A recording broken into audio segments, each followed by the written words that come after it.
नमस्कार विद्यार्थी मित्रांनो, आजच्या या आपल्या rural marketing and stock exchange म्हणजेच ग्रामीण विपणन आणि स्कंद विपणी या विषयातील पहिलं जे प्रकरण आहे रूरल मार्केटिंग या प्रकरणातलं सहकारी विपणन संस्थांचे दोष किंवा मर्यादा या घटकावर आपण चर्चा करणार आहोत। मागच्या आपण व्हिडिओमध्ये मित्रांनो आपण सहकारी विपणन संस्थांचे फायदे या विषयावर आपण चर्चा केली होती आणि तुम्ही असं म्हणाल की आता सहकारी विपणनाच्या मर्यादा म्हणजेच दोष या मुद्द्यावर आपण कसं काय चर्चा करता येईल। त्याचं कारण असं आहे मित्रांनो की सहकारी विपणन संस्था जरी सभासदांच्या हितासाठी शेतकऱ्यांच्या हितासाठी स्थापन झालेल्या असल्या तरीसुद्धा त्यांचे जसे फायदे आहेत तसे त्यांच्यामध्ये काही दोषसुद्धा आहेत आणि दोषांची आपण चर्चा केल्यानंतर त्या दोषांवर काय उपाय आहेत का, त्या दोषामध्ये काही ते दोष दूर करता येतात का याविषयी आपल्याला चर्चा करता येणार आहे। म्हणून सहकारी विपणन संस्थांची काही मर्यादा, दोष आणि अपयशाची काही कारणं आहेत ती पुढील प्रमाणे आपण पाहूयात। त्यातलं पहिलं कारण असं आहे की सहकारी विपणन संस्थांची आर्थिक स्थिती चांगली नाही। याचं कारण असं आहे की सहकारी विपणन संस्था या संपूर्णपणे सरकारच्या टेकूवर, सरकारच्या आधारावर, सरकारच्या प्रोत्साहनाने स्थापन झालेल्या आहेत आणि मग सरकारने जेवढं सुरुवातीला भांडवल दिलेलं आहे तेच भांडवल त्यांनी व्यवसायामध्ये वापरले।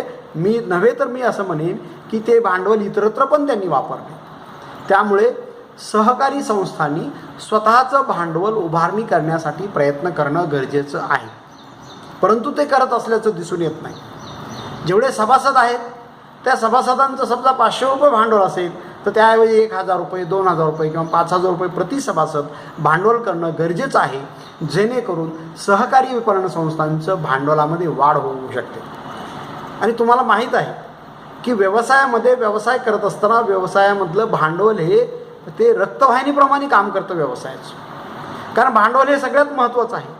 भांडवलाशिवाय आपण कुठली गोष्ट पूर्ण करू शकत नाही आणि म्हणून सहकारी विपणन संस्था हे ना नफा तोटा म्हणा किंवा सभासदांच्या हिताचा विचार करून म्हणा किंवा एक व्यावसायिक दृष्टिकोन समोर ठेवूनच जर व्यवसाय करत असतील तर त्यांच्याकडं पुरेसं भांडवल असणं अत्यंत महत्त्वाचं असतं आणि नेमकं तीच कमतरता सहकारी विपणन संस्थांमध्ये असल्याचं आपल्याला दिसून येतं। त्याचं कारण असं आहे की हे भांडवल वाढवण्याचा प्रयत्न सहकारी विपणन संस्थांनी केलेला दिसून येत नाही। दुसरा दोष असा आहे सहकारी विपणन संस्थांचा मित्रांनो की कुशल व तज्ज्ञ कर्मचाऱ्यांच्या अभावी सहकारी विपणन संस्थांच्या कामामध्ये अडथळे निर्माण होतात। कुशल व्यक्ती, तज्ज्ञ व्यक्ती या ठिकाणी निवडणं गरजेचं असतं, परंतु सहकारी विपणन संस्था ही लोकशाही पद्धतीनं चालते।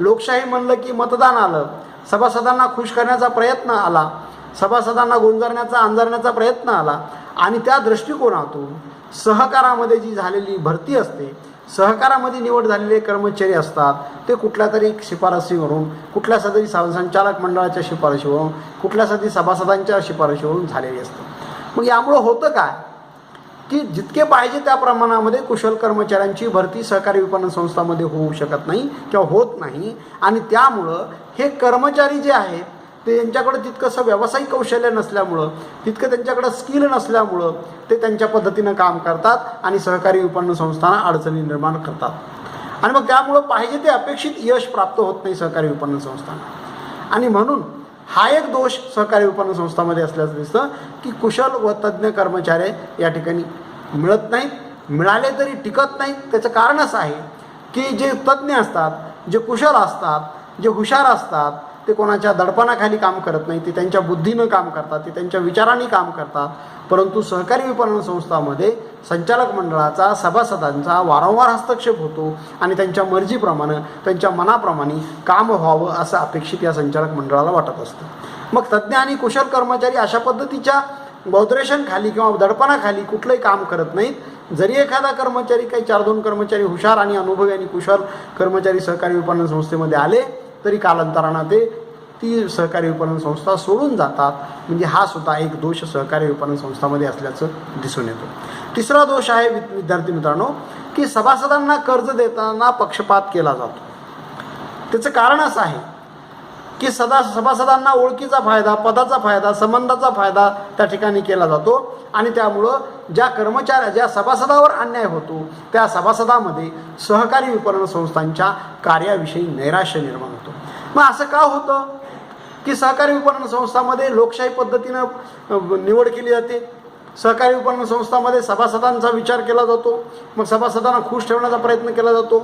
एखाद्या गटाचा तटाचा विचार केला जातो आणि एखादा कर्मचारी त्या ठिकाणी निवडून आलेला, आपला एखादा संचालक मंडळ त्या ठिकाणी निवडून आलेला असेल तर ज्या लोकांनी त्याला मतदान केलेलं आहे त्या सभासदांना तो गुंजारण्याचा, त्यांना मदत करण्याचा, त्यांना झुकतं माप देण्याचा प्रयत्न करतो. या उलट परिस्थिती ज्या सभासदांनी त्यांना नाकारलेलं आहे किंवा त्यांच्याकडं मतदान केलेलं नाही त्यांना मात्र फायद्यापासून किंवा कर्ज पुरवठ्यापासून किंवा सोयी सवलतीपासून वंचित ठेवण्याचा प्रयत्न केला जातो. आणि मग असे राहिलेले जे काही वंचित घटक आहेत ते सभासद सहकारी विपणन संस्थांच्या कार्याविषयी त्यांच्या मनामध्ये कायम नैराश्याची भूमिका निर्माण होते. आणि मग ज्या सभासदांची आपल्याच संस्थेविषयी नैराश्याची भूमिका असते अशा वेळेला असे सभासद कुठल्याही पद्धतीनं सहकारी संस्थांच्या हिताचा विचार करत असताना दिसत नाहीत. ही एक दोष सहकारी विपणन संस्थांचा असल्याचं दिसतं. त्यानंतरचा दोष आहे चौथा, सहकारी विपणन संस्थेजवळ साठवणुकीच्या सोयी आणि वाहतुकीच्या सोयींचा अभाव असतो. सरकारनं जी काही मदत केलेली आहे, सरकारनं जे काही भांडवल पुरवठा केलेला आहे, सरकारनं जी काही आर्थिक मदत केलेली आहे त्याच आर्थिक मदतीच्या अनुषंगाने त्याचाच वापर करून फक्त सहकारी विपणन संस्थांनी वाहतुकीच्या आणि गोडाऊनच्या सुविधा उपलब्ध करून देण्याचा प्रयत्न केलेला आहे. परंतु सहकारी विपणन संस्थांनी स्वतःच्या भांडवल उभारणी करून, स्वतः काही क्रिएटिव्हिटी करून किंवा ॲक्टिव्हिटीज करून भांडवल उभारणी केलेली नाही आणि त्यामुळे ते कुठल्याही प्रकारच्या साठवणुकीच्या सुविधा स्वतः वाढवलेल्या नाहीत किंवा वाहतुकीच्या सुविधा वाढवलेल्या नाहीत. आणि मग या मर्यादित वाहतुकीच्या सुविधांचा आणि साठवणुकीच्या सुविधांचा तितकासा फायदा सहकारी विपणन संस्थेतील सभासदांना होत असल्याचं आपल्याला दिसत नाही. म्हणजे हा सुद्धा एक दोष सहकारी विपणन संस्थांचा आहे. त्यानंतरचा पुढचा दोष आहे पाचवा, योग्य साठवणूक व्यवस्था नसेल तर शेतीमाल खराब होतो, त्यास कीड लागते आणि अशा खराब झालेला माल बाजारपेठेमध्ये विक्रीसाठी वेगवेगळ्या प्रकारच्या अडचणींना सामोरं जावं लागतं. आपण आत्ता वरच्या मुद्द्यामध्ये चर्चा केली की सहकारी विपणन संस्थांमध्ये साठवणुकीच्या मर्यादित सुविधा आहेत. सरकारने जेवढं भांडवल दिलं आहे तेवढ्याच भांडवलाचा वापर त्यांनी करण्याचा प्रयत्न केलेला आहे. स्वतःचं भांडवल उभा करण्याचा त्यांनी कुठलाही प्रयत्न केलेला नाही. त्यामुळं मर्यादित साठवणूक व्यवस्थेमुळे सभासदांचा जे काही शेतमाल आहे ते एक ठराविक मर्यादेपर्यंतच ते साठवणूक करू शकतात, बाकीचा करू शकत नाहीत.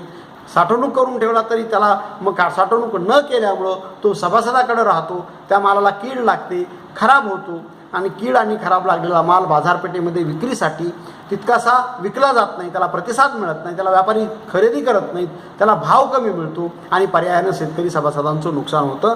म्हणजेच सहकारी विपणन संस्थेकडं साठवणुकीच्या सुविधा नसल्यामुळं माल खराब होतो आणि त्यामुळं सभासद शेतकऱ्यांचं नुकसान होत असल्याचं दिसतं. हा सुद्धा एक दोष आहे.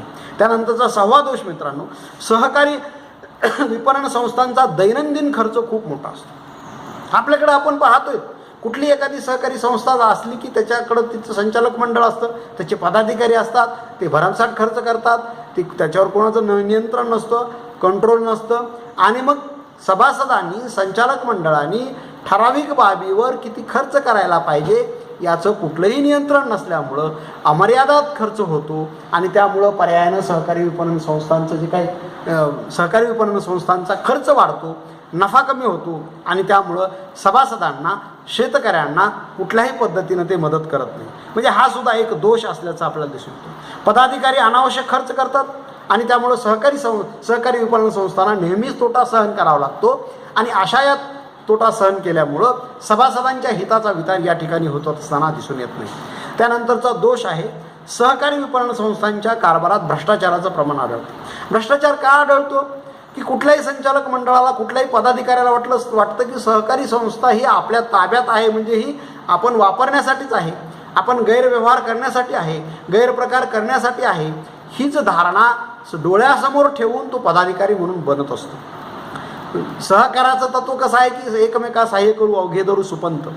कुठल्याही पद्धतीचा स्वतःचा विचार न करता सभासदांचा विचार करणे, अशा पद्धतीची प्रवृत्ती संचालक मंडळामध्ये दिवसेंदिवस कमी होत चाललेली आहे.